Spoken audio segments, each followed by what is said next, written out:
This video will be all about my work across the weeks for Screen Performance. Now, first of all, we started off with Screen Performance with, of course, doing our own things and working on ourselves and reacting and learning about all the importance of being on screen. Because, of course, being on screen, being on screen, it's a lot more. Everything is a lot more noticeable. Whereas when you're on stage, of course, you're a lot further. You're a bit further away from the audience, and everything that happens once, and that's it. You can't see it again. So if you miss something, you've missed it. But with, of course, screen performance in TV shows and films, the idea that you can pause it and play it back again, and that is something that's, of course, a lot different. So when it comes down to it, a lot of the stuff is a lot more noticeable. For example, I had a big problem with my eyebrows going up here every time I did something. Like, it would be up here, and it was a bad habit of mine, and of course I had to get out of that, and it took a bit of getting used to. Like, the idea that my eyebrows didn't have to be up here, my eyes didn't have to be wide open, because of the fact that there's different camera angles that exist as well. Of course, if we're looking at a wide shot that's including the entire scene, legs and everything, it's going to include all your body. So a lot of it is down to body language. So a lot of it's down to body language, and that is where, of course, you'd be a lot more like if you're fidgeting with your hands, or you're swaying a bit, or you're doing something you shouldn't be doing with your foot or something like that. It will be a lot more noticeable. And you can basically, the idea that it's a lot more noticeable, so you're going to get noticed for it, and you're going to get told off for it. But of course, the other thing as well is the different shots that we used. We looked at when we were doing our duologue scene.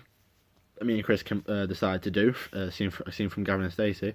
We decided that it would be a good idea. We looked at different things, like different angles. So of course we filmed the scene in like a full screen, so everything's shown. We did it in a medium shot, so everything above the legs is shown. We did it in over the shoulder. We did it where it was just filming our faces, so everything was just. So we were both being filmed, but of course only one thing would be looking at your face, and so we'd still be looking at a camera and not be looking at each other. So that was quite interesting, but of course it took us out of it. It's not really a camera angle that I would suggest using for anything, really, because of the fact that you're taking it out of, especially if you're trying to talk to somebody. It's quite, of course, like the beginning of my scene, I'm on a phone call, and so that's one of the only really acceptable reasons why they would use that. They would use that scene, that camera angle, because of the fact that I'm the only person on screen right now, and I'm not talking. I'm the only person in the set. Like, I'm not talking to anybody, so there's no one I need to be making eye contact with. But one of the more important ones we need to look at were the over-the-shoulder shots. Now, the over-the-shoulder shots, of course, is over your shoulder and just past your head. And So those ones, so I'll put one in the description. Actually, I'll link one to a video. I'll put it on here, and I'll link it in the description. But one of the videos that, so the over the shoulder shot is important. It's showing the back of your head, and of course you're still just as much in focus as the other person. So you need to still be reacting, but it's not as important. So it's the idea that we use the over the shoulder shots to really create this connection between the characters, in the sense of when it's a shot, as everyone's showing, it's like both people, like here, they're looking at each other. You can almost kind of get away with not necessarily making eye contact, but one of the things you really need to focus on for screen performance is actually making eye contact and looking at each other in the eye. Because that is something that's really noticeable. I've noticed with over the shoulder shots. So over the process of going through this, we did this scene over and over again, and even looking at continuity, which is a very important thing in screen performance, and it's to keep everything the same. Now, one way we did this was we filmed the scene from in one angle. We filmed the scene from one angle, and we did it boom, like full shot. Filmed everything, performed it like that. But we had to remember how we did it. And one of the things we did to use this was we worked in groups. So each pair would have another pair watching them and being able to tell them about how they did. Like write on notes of make sure you remember to do this. So of course it would be a thing of if you're holding something in your right hand and then the angle changes, you need to film it again. You need to still be holding that thing in your right hand, because if it swaps to your left hand magically, all the continuity is out the window, and it's a massive mistake to make, and it's really noticeable, surprisingly enough.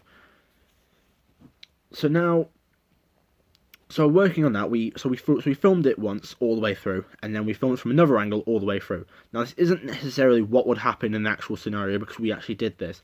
And before we did this, we decided we split up the script. Me and Chris, we split it up, and we did we did a bit each. So he did some of it, I did some of it as well, and we basically did a storyboard about what angles we wanted them to be. Like the drawing wasn't very good, but it was a very basic thing of deciding which shots to have it at. And it was important for me to be able to get across the connection between the characters.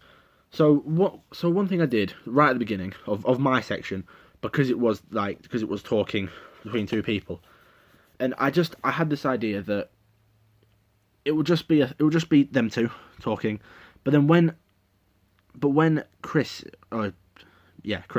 is talking to me and he's trying to get across that, oh, I thought he'd be happy for me, that's just my reaction to him. It doesn't need to show his face.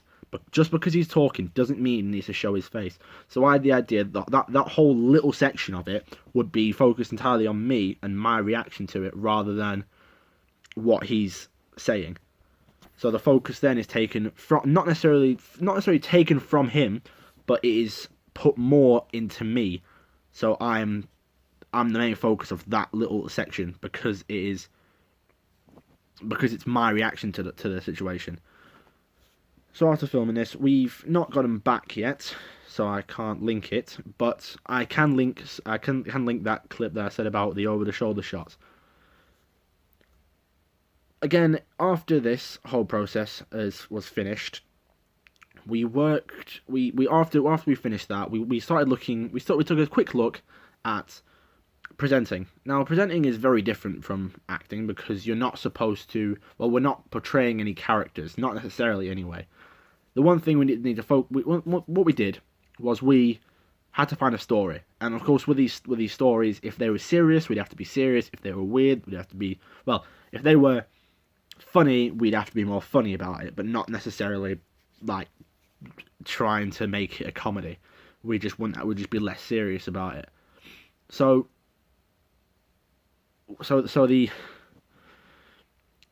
I had the idea of doing a story about an SAS soldier, do those stuff, but I was never able to do mine. So I ended up working with someone else, and we did this story about weird Christmas gifts. So it was kind of taking a load off, because I didn't have to act serious. I didn't have to act very extremely serious, eyebrows down. So I was quite forgiven when I got the feedback to find out that my eyebrows were rising above my head again. So again, this is another problem of mine that seems to come up when I stop doing stuff for a while. And I need to. So one thing I've planned on doing is, when I have to do something like this, I will look in the mirror and read it. I'd perform it to myself in the mirror, or maybe onto here, and I'd check back and see, and or maybe I'll film myself and just watch it myself rather than uploading it to here. But I'd have to see back whether my eyebrows are going over my head again, to make sure that I keep them down. Because it's quite interesting, because right now I'm not doing it as much. I'm not really doing it, but the fact that I'm in a big room and there's cameras and everything, I'm trying to be a lot more energetic than I need to seem energetic. So one of the things I'd straight away go to for energetic is big facial expressions. but that's of course not always the case.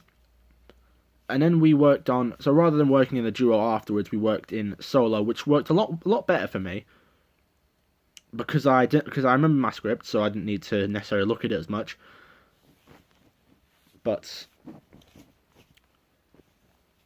yeah, and one of the other things we worked on were one of the other things we did. We had to create, well, not create, sorry. We had to work with the idea that the cameras are going to change. Now that was a big issue for me as well, because of the fact that, like, it wasn't difficult to follow it because it's not a massive light, but it's a bright red light on the camera that you have to look at. So of course I'd be looking at the left camera and I'd be talking, and I'd see that, oh, the right camera's on now. Take a quick look down at my script and look up for the next one, just to make sure I know which part I'm going to get to, because sometimes the camera can throw you off because of the fact that I'm just speaking, and then it's not necessarily a hard thing to comprehend, the fact that the camera changes, but it's enough of a comprehension that I have to make in order to, like, I'd have to stop thinking about what I'm doing very quickly and just all of a sudden focus on, oh wait, I need to change the camera now, look there, and all of a sudden I'd stutter a bit. And that's something, of course, I need to work on, but can't really do much of unless we're in lessons.